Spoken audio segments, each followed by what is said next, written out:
In this part, we would like to discuss about Indian culture which began from Indus Valley civilization in the form of the dancing call. So, the stories of Indian culture begins with the epoch of the Indus Valley civilization, and it is already a startlingly major achievement. The figurine of the dancing girl that has become down to us testifies to good knowledge of bronze casting indicates the fascination of the feminine figure that will endure throughout points to the close relation between sculpture and dance in the Indian tradition. Then we'll discuss about the terracotta or stone sculpture. Terracotta is the medium for objects used in ritual like Mother Goddess figurine as well as for recreation like toys of great variety despite their small size. Stone sculpture achieves yes, monumentalism and animals like bulls represented in the small shields have a vibrant realism.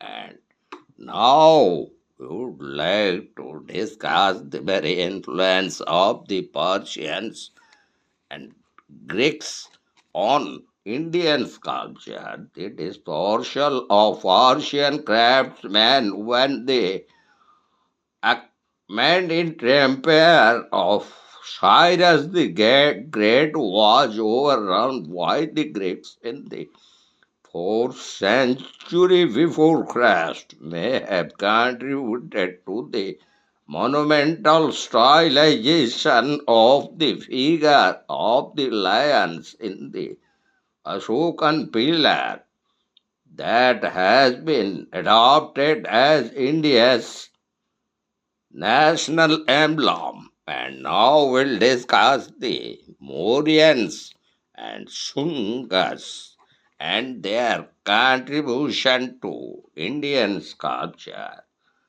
But the Mauryan has also evolved a gentle style in the bowl of the Rampurva pillar, and the sympathetic treatment of animals continues throughout in Indian sculpture. The Jakyas and the Jakyas, Jakyas and Jakis, spirit of fields and trees are at first rather rigid figures, but the feminine figure soon becomes sensuously refined, even though remaining ample in Dedrang Jaki. The Sungas who replaced the Mauryans in the 2nd century before Christ further refined the Jaki figure with elaborately carved costume and jewelry linked tree and women through the nexus of fertility whose symbolism was poetically brought out in the compositions and developed the skills for fluent narration in running phrases and low relief of deep relief sculpture. Then we would like to discuss about the contributions made to Indian sculpture during the Satavahanas as Amaravati sculptures show the Satavahanas in 2nd century before Christ Up to 2nd century AD further developed these traditions. The dreads of Sanchi and the most lipsome representation of the tribe narrative culture at Amaravati brilliantly solved the problem of composition in awkward shapes like that of the medallion. So here we would like to discuss another great development made during the Kushan period and development of the Gandhar school of art in the northwest regions. No, now no longer in India, in the Indo-Greek kingdoms that emerged in the wake of the invasion under Alexander the Great. The plastic vision of ancient Europe combined with Buddhist spirituality to create the Gandhara school of art. This region became part of the vast Kushan Empire of Kanishka during 2nd century AD, which stretched from the Oxus to the Ganges, but the Kushanas mostly resided at Mathura, and the art of this epoch was in the main a prolongation of the earlier traditions. However, it was an age of highly urbanized and relaxed Moors, and the Jackie figure loses its links with the woods, becomes a self-consciously seductive damsel of the city, sense of rivalry with the wine flowing freely are represented in sculpture. Feminine apparel begins its fine adventure of ambi- ambivalence, rebelling while pretending to cancel for the Mathura nymph was so transparent a fabric that she appears nude. And now we would like to discuss about the imperial Guptas and their contribution to Indian sculpture in the wars of Ajanta and in Deoghar and Udayagiri. The age of the imperial Guptas, lasting from 300 AD up to 600 AD, achieved the classic stabilization of the icon of Buddha, represented as seated or standing and with various symbolic gestures of the hands. The circular medallion that had decorated the railings in Sungan and Kushan times evolved here to the splendid halo of the Buddha. The transparent apparel of the Kushana epoch falls here in fine folds that dress following rhythmic patterns all over the figure. The visage with its delicacy of molding archives achieves a rapt serenity of expression, a quality of inward musing realized never before. The Gupta creation of the classical icon of the Buddha is a landmark in the art of Asia for like the Padampani of Ajanta.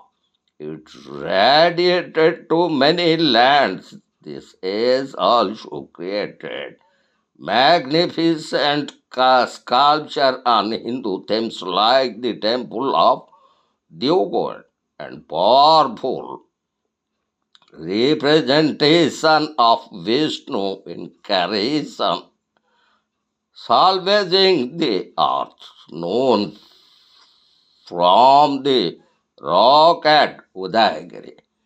Now we will discuss another development in Indian culture, and that was during the Vakatakas, and that also in Ajanta, Ellora, and Elephanta caves.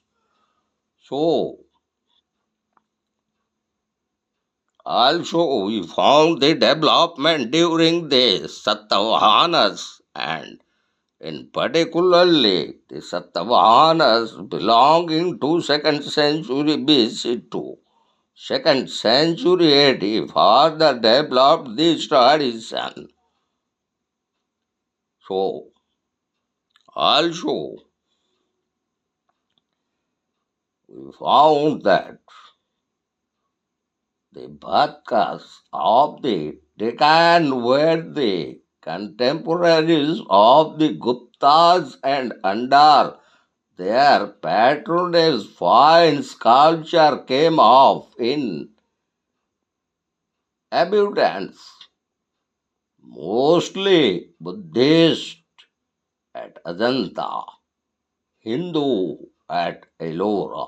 The achievement has great range from the lightness of flying figures and the elegant rhythmic balance of dancing groups such as one at Aurangabad to groups such as the majesty and wealth of symbolic meaning of the figure Mahesh at Elephanta Caves, the western Chalukyas at Badami and Ayol and at Vijayawada.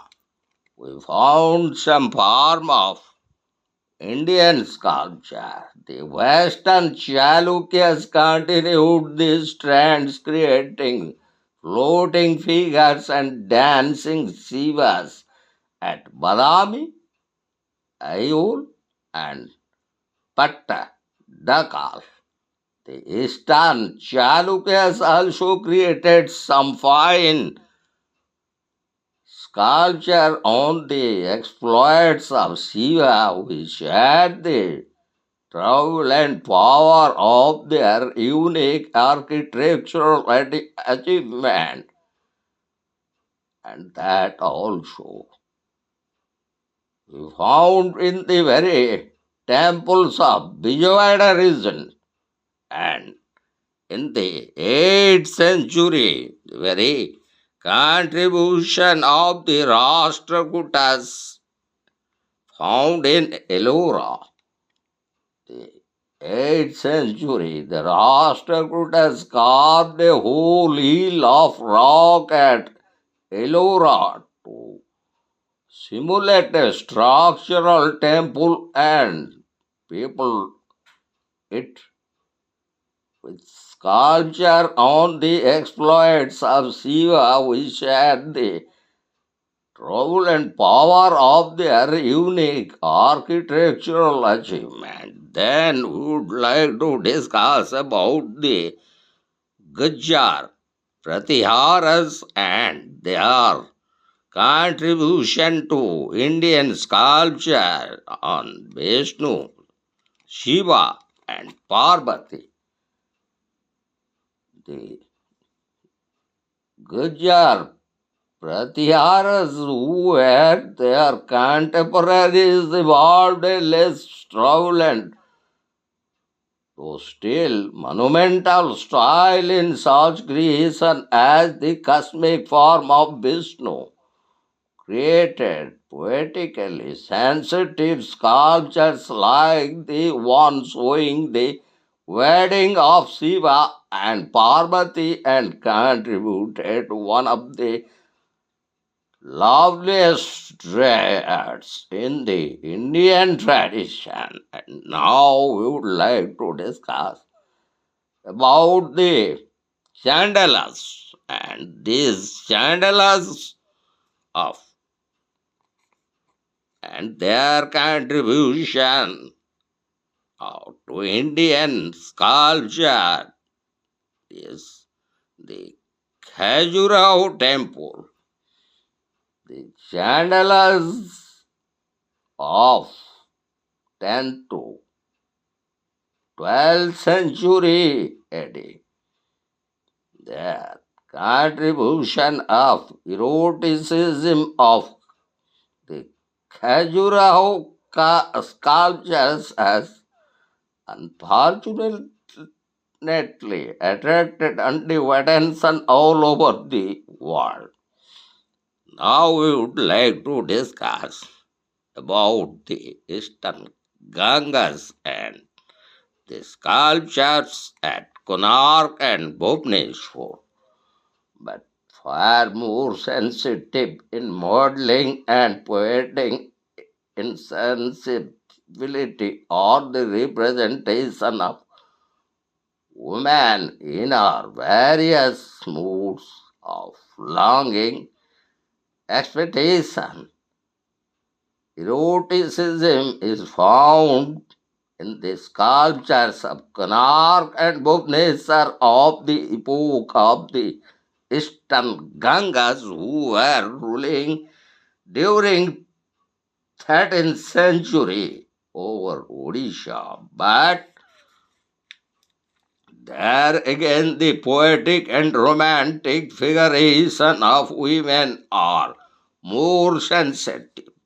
And now we would like to discuss about the Pallavas and their contribution to Indian sculpture in the form of Mahabalipuram. Moving further south, the great achievement of the Pallavas during 8th century AD was the Gangetic tableau at Mahabalipuram, where a whole rock face has been carved into a representation of the descent of the Ganges and the teeming animal and human life on its bank. There are some exceptionally fine and deeply sympathetic studies of animal life here. And now we'll discuss another major development made in Indian sculpture by the Cholas and in particularly the world famous figure of Nataraj or the dancing Shiva.